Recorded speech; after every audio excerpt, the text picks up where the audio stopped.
Now we're going to head to the US. A man has been exonerated for a murder he didn't commit after nearly 50 years behind bars. Chester Weger was convicted of killing 3 women in the park back in 1960. He has maintained his innocence and was released on parole in 2019. You admitted to stabbing somebody in one of these robberies. That person lived, but you have maintained you did not kill anybody. And you were sentenced to life imprisonment without parole. Imagine spending decades behind bars, watching the world change from the confines of a cell. In the United States alone, there are 2.3 million people behind bars. Today, we're diving into real stories of people who outlived insane prison sentences. We're not here to judge whether they were innocent or guilty. These folks endured their time, eventually walking free, but after spending the majority of their life inside a prison cell, the word free loses all its meaning. Brace yourself for some unsettling tales of those who outlasted their sentences. Glenn Simmons, 48 years. Out of the 2.3 million people in US prisons, studies estimate that 2 to 5% are innocent but are wrongfully convicted. Even if we take 2%, that is a whopping 46,000 innocent people behind bars for crimes they never committed. Let's start with one such man. Meet Glenn Simmons, a man who spent 48 years in prison for a crime he didn't commit. In 1975, at just 22 years old, Simmons was convicted and sentenced to death for the murder of Carolyn Sue Rogers during a liquor store robbery in Oklahoma. His sentence was later reduced to life in prison. For nearly 5 decades, Simmons maintained his innocence, insisting he was in Louisiana at the time of the crime. Finally, in 2023, crucial evidence emerged, revealing that prosecutors had withheld key information, including a witness identifying other suspects. This led to his exoneration by the Oklahoma County District Judge. Simmons endured 48 years, 1 month, and 18 days in prison, clinging to hope and fighting for justice. Can you even imagine the mindset of the people who withheld information that could have proven his innocence? How could anyone be okay with sending a man away for life when they knew he didn't commit the crime? Truly baffling. If the prison sentence wasn't enough suffering, upon his release, Simmons was diagnosed with stage 4 liver cancer, but the man is a fighter and is responding well to chemotherapy.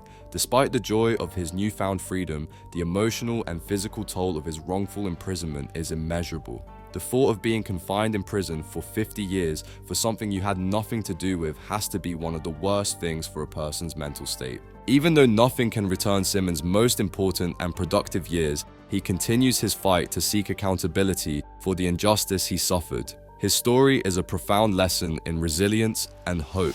John Franzese, 50 years plus 8 years. John Sonny Franzese Sr. lived a life straight out of a gangster movie. Born in 1917, Sonny's criminal career began in the 1930s and spanned over 8 decades, marking him as one of the longest-serving mobsters in history. As the underboss of the Colombo crime family, he was deeply involved in everything from bank robberies and extortion to brutal gangland murders. Numbers vary, but most estimates say he was involved in over 40 murders.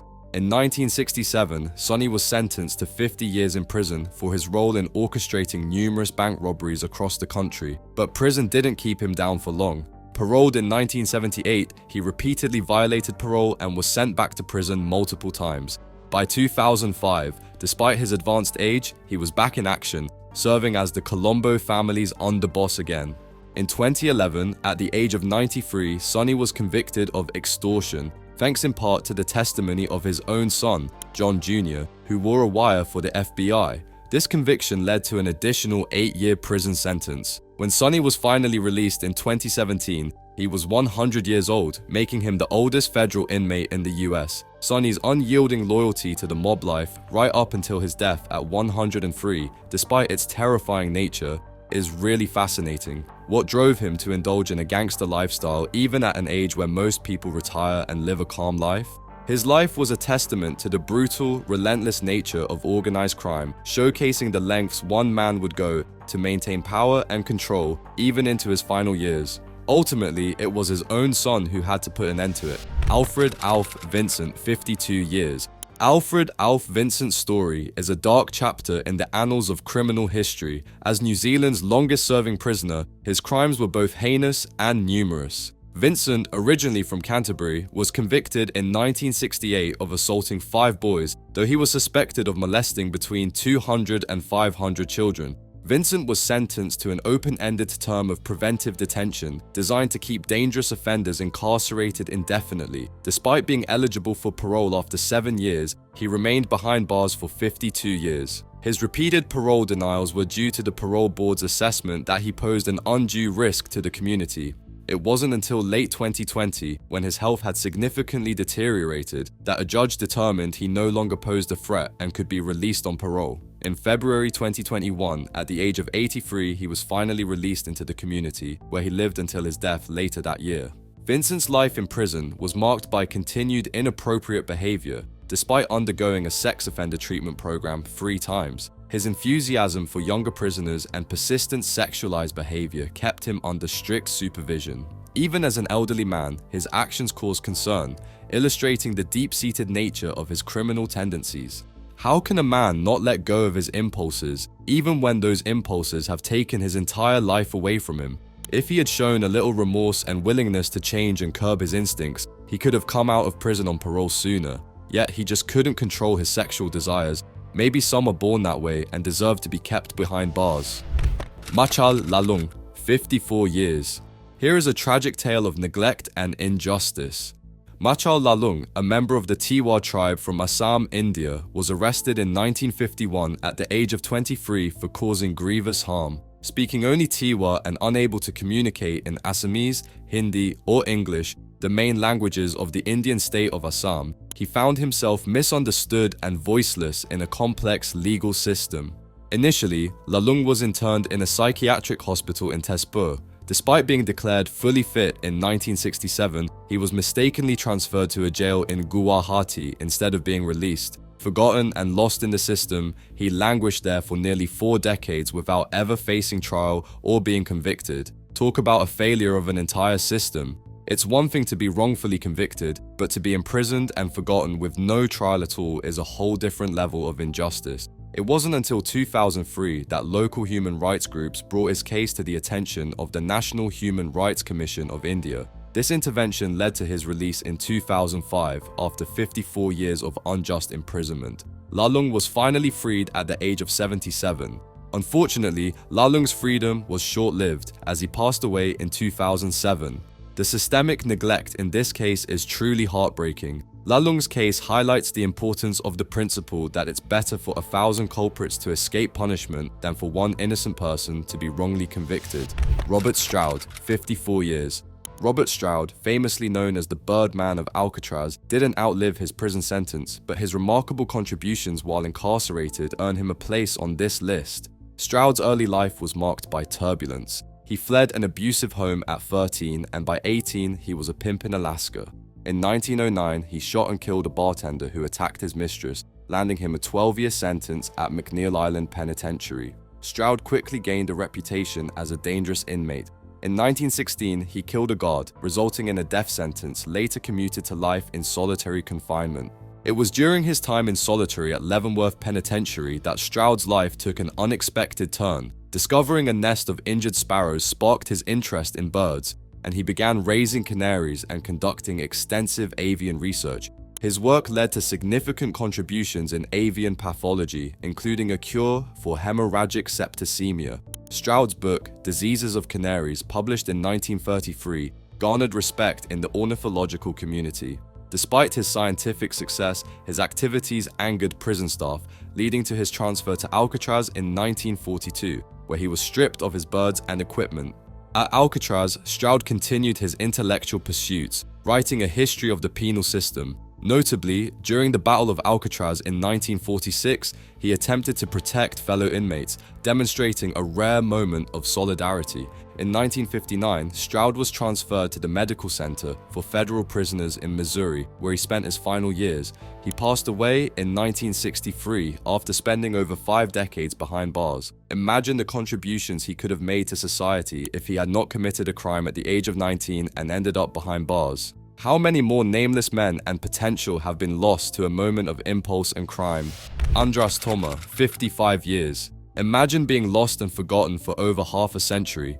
That's the story of Andras Toma, believed to be the last prisoner of World War II. Born in 1925 in Hungary, Toma was drafted into the Royal Hungarian Army in 1944 During fierce fighting near Auschwitz, he was captured by Soviet forces and transported to a prisoner of war camp near Leningrad. But when the camp closed in 1947, Toma was transferred to a mental hospital in rural Russia, diagnosed with psychoneurosis, and lost to history. For 53 years, Toma lived in the hospital under the name Andras Tamas, unable to communicate because he never learned Russian. His existence was a silent mystery until 1997, when a Slovakian doctor visiting the hospital recognized his Hungarian dialect. In 2000, Toma was finally repatriated to Hungary. DNA tests confirmed his identity, reuniting him with his surviving siblings. Upon his return, Toma was promoted to Sergeant Major, and his unpaid military salary from decades past was paid in full. He moved in with his half-sister Anna, who cared for him until his death in 2004 at the age of 79. Andras Toma's life is marked by profound isolation and a miraculous rediscovery. Forget a meaningful conversation, think about not having a single conversation for 50 years. I can't even imagine what Toma went through in all that time, being among people yet being completely alone. Lester Pearson, 57 years. Lester Pearson thought he would get out of jail in a decade after he entered a guilty plea agreement. Little did he know that it would take him more than 5 decades to be a free man again. In 1964, at the age of 27, Pearson stood before a Louisiana court, facing a grim choice. As a black man in Jim Crow, Louisiana, he could either risk a trial and likely face death by electrocution, or plead guilty to murder and accept a life sentence with the possibility of parole after just over a decade. For those who don't know, Jim Crow refers to a series of laws and social practices in the United States that enforced racial segregation and discrimination against African Americans from the late 19th century until the civil rights movement of the 1960s. These laws created separate public facilities and institutions for black and white people. As any sensible man would have done, Pearson pleaded guilty, hoping for freedom after 10 years and 6 months. However, changes in state laws in 1973 shattered that hope. Louisiana banned parole for defendants who pleaded guilty to serious crimes, leaving Pearson and many others in a legal limbo. Decades passed, and what was supposed to be a temporary stay turned into a nearly 57-year ordeal. Throughout these years, Pearson adjusted to a life behind bars, never truly believing he would see freedom again. But in October 2021, a judge approved the Orleans Parish District Attorney's petition to re-sentence him, acknowledging the injustice. Pearson, now 84, was finally released, credited for all time served. For many on the outside, the flaws in the justice system are just words on paper, but for those on the wrong end, it is the death knell on their freedom. Henry Montgomery, 57 years. At 17, Henry Montgomery's life took a drastic turn. In 1963, just weeks after his birthday, he shot and killed a police officer in East Baton Rouge, Louisiana. The public outcry was immediate, and amid intense racial tensions, Montgomery, a black teenager, was sentenced to death. However, in 1966, the Louisiana Supreme Court annulled his sentence, citing a biased trial atmosphere. In 1969, he was retried and given a mandatory life sentence without parole. Montgomery entered Angola prison, one of the most notorious in the US, as a teenager with little hope. Despite the grim circumstances, he found purpose, becoming a coach and trainer for a boxing team, working in the prison's silkscreen department and mentoring fellow inmates. His transformation was remarkable, but his sentence seemed definite. In 2012, the Supreme Court ruled that mandatory life without parole sentences for juveniles were unconstitutional. Montgomery's case eventually reached the Supreme Court, and in 2016, they decided in his favor, stating that the ban on such sentences must be retroactively applied. This decision emphasized that children, even those who commit serious crimes, are capable of change. Despite this, Montgomery was denied parole twice. Finally, on November 17, 2021, after 57 years behind bars, the parole board granted him release. At 75, Henry Montgomery's journey from a condemned teenager to a symbol of resilience and redemption has become a powerful story of inspiration. It is just astonishing that so many of the people we are discussing committed their crimes as teenagers. This should be a sad commentary on the society of the time and the upbringing of these men. Chester Weger, 58 years. Chester Weger's story is a chilling saga that spans nearly 6 decades. In 1960, Weger, a young dishwasher at Starved Rock State Park in Illinois, was accused of the brutal murder of 3 women, Frances Murphy, Mildred Lindquist, and Lillian Oetting.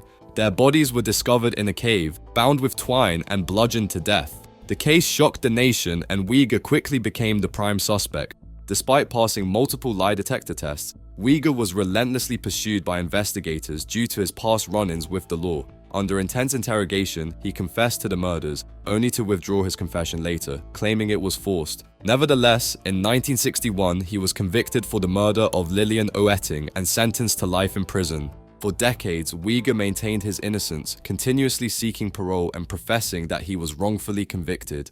In November 2019, after 59 years behind bars, the Illinois Prisoner Review Board finally granted him parole. He was released on February 21, 2020, into a rehabilitation program for parolees.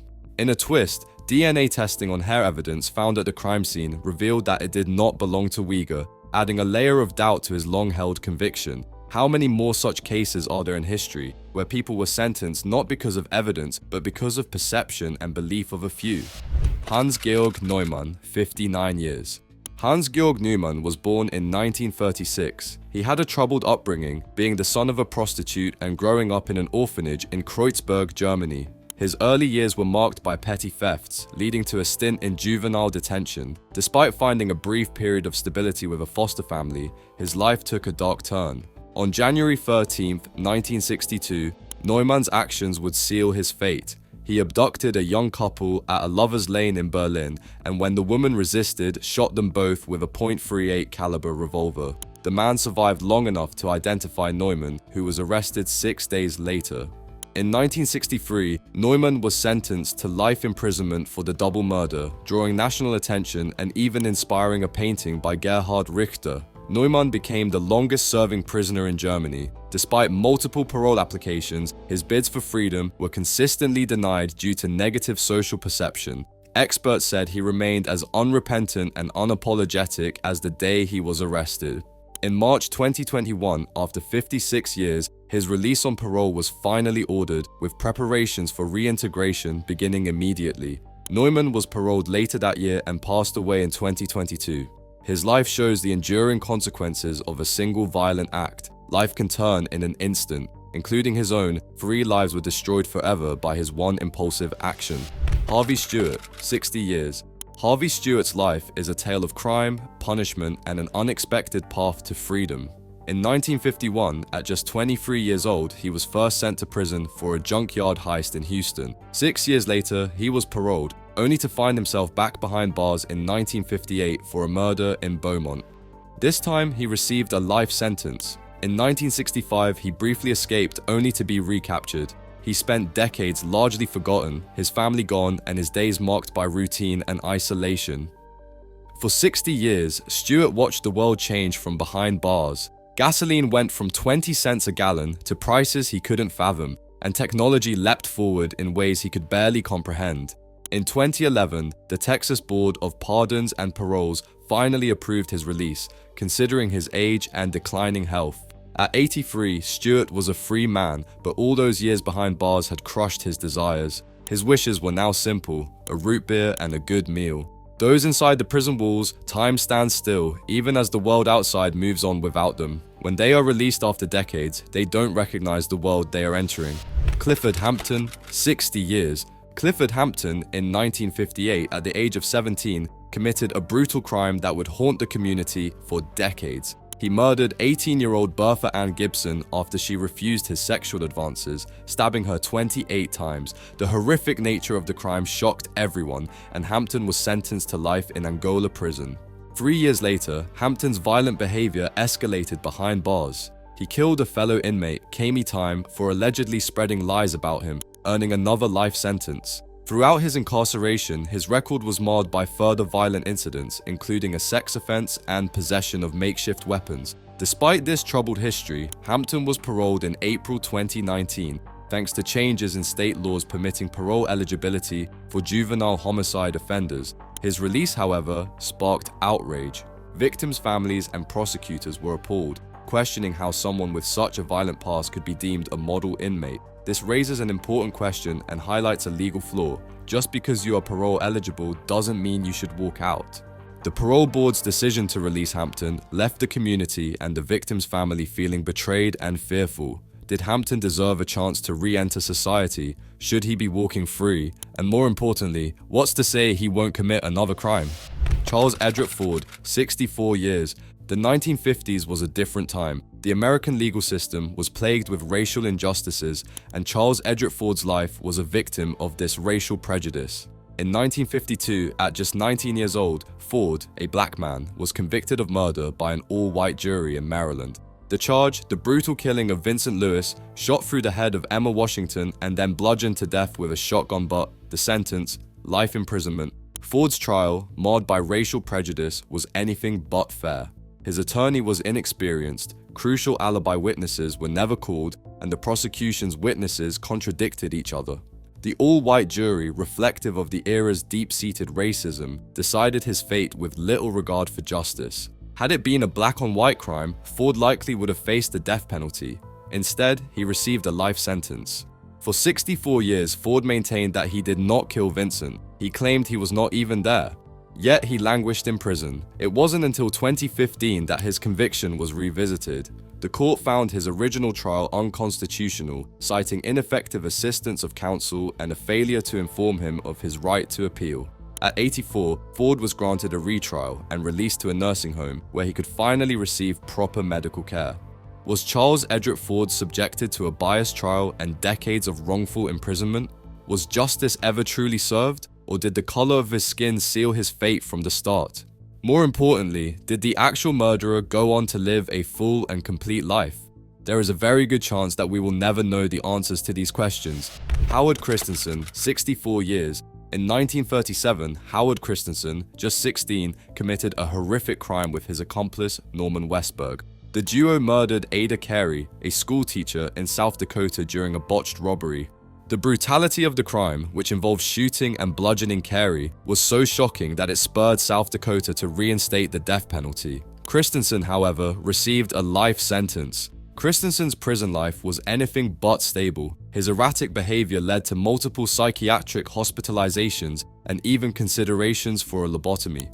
His accomplice, Westberg, hanged himself in 1943, leaving Christensen to face the consequences alone. Over the years, his mental state deteriorated, marked by harassment of visitors, refusal to bathe, and overall unpleasantness that made him a target among inmates. In the mid-1970s, Christensen's life sentence was commuted to 200 years, making him eligible for parole. However, attempts to reintegrate him into society failed due to his peculiar behavior. He was returned to prison after brief stints in halfway houses. Finally, in 2001, after 64 years behind bars, he was paroled to a nursing home, where he spent his last years until his death in 2003.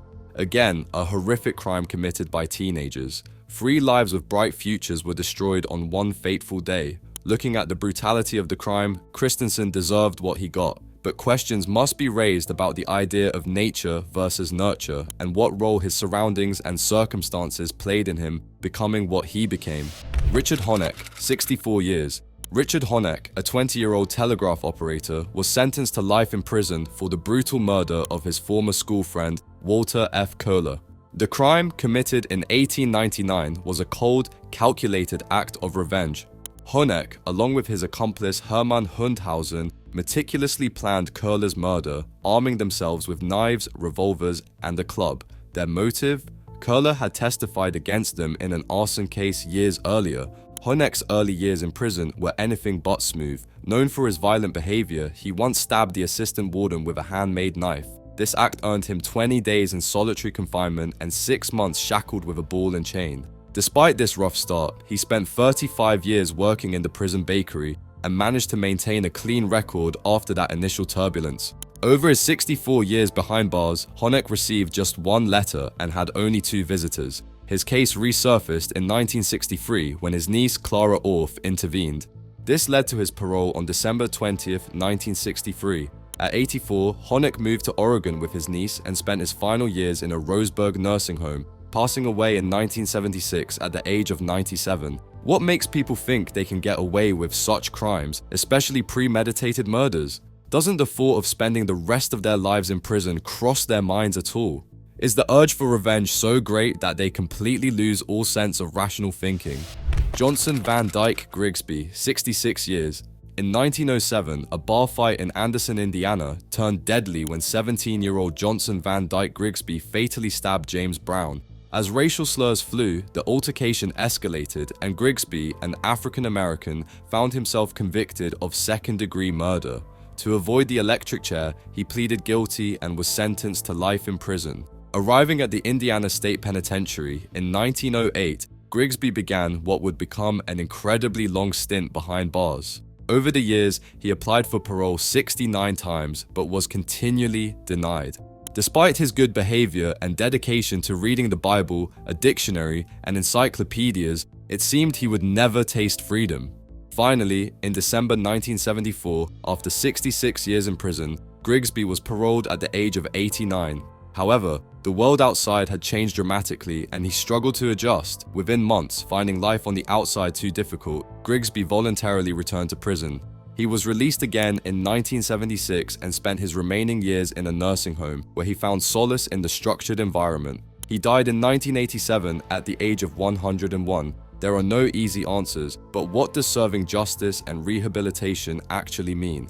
How do we know if a person who committed a crime has served their time and should be freed? What is justice for the victim who never gets a chance to come back? These are hard questions that society needs to find answers to. Joseph Ligon, 67 years. Joseph Ligon's story is a profound tale of redemption and the enduring fight for justice. At just 15, Ligon was sentenced to life without parole for his involvement in a violent, alcohol-fueled spree in South Philadelphia in 1953 that left 2 people dead and 6 others injured. Ligon confessed to stabbing one of the survivors but maintained his innocence regarding the murders, claiming he was coerced into signing confessions without proper legal representation. Born in 1938, Ligon had a tough upbringing, moving from Alabama to South Philadelphia and struggling with education. Despite his troubled past, the severity of his sentence, mandatory life without parole, reflected the harshness of the justice system towards juvenile offenders at the time. In 2012, the US Supreme Court ruled that life sentences for juveniles without the possibility of parole were unconstitutional. Ligon was offered parole, but he refused. His argument was simple: he wanted to be released without the lifetime oversight of parole to fully cut ties with the justice system. After 68 years behind bars, on February 11, 2021, Ligon was finally released without parole, making him the longest-serving juvenile lifer in the US. Reflecting on his release, Ligon described it as a rebirth into a world that had drastically changed. Imagine spending nearly 7 decades behind bars, watching the world evolve from behind prison walls. Joseph Ligon's story isn't just about his past, it's about his future and the incredible resilience of the human spirit. John Phillips, 68 years. John Phillips' life took a drastic turn in 1952 when, at just 18, he was arrested and charged with the rape of a 5-year-old girl. His case was marred by a lack of proper legal representation and an evaluation at a state mental hospital that classified him as having the mind of a 7-year-old. With a guilty plea entered by his lawyer, Phillips was sentenced to life in prison, making him North Carolina's longest-serving inmate. Behind bars, Phillips, nicknamed Peanut, adapted to prison life over the next 66 years. Despite his lengthy incarceration, he maintained his innocence, though his mental disability made it difficult for him to advocate for himself. Over the decades, he received no major disciplinary infractions, with his offenses limited to minor infractions like gambling and using profane language. Phillips' case highlights the systemic issues faced by intellectually disabled individuals within the criminal justice system.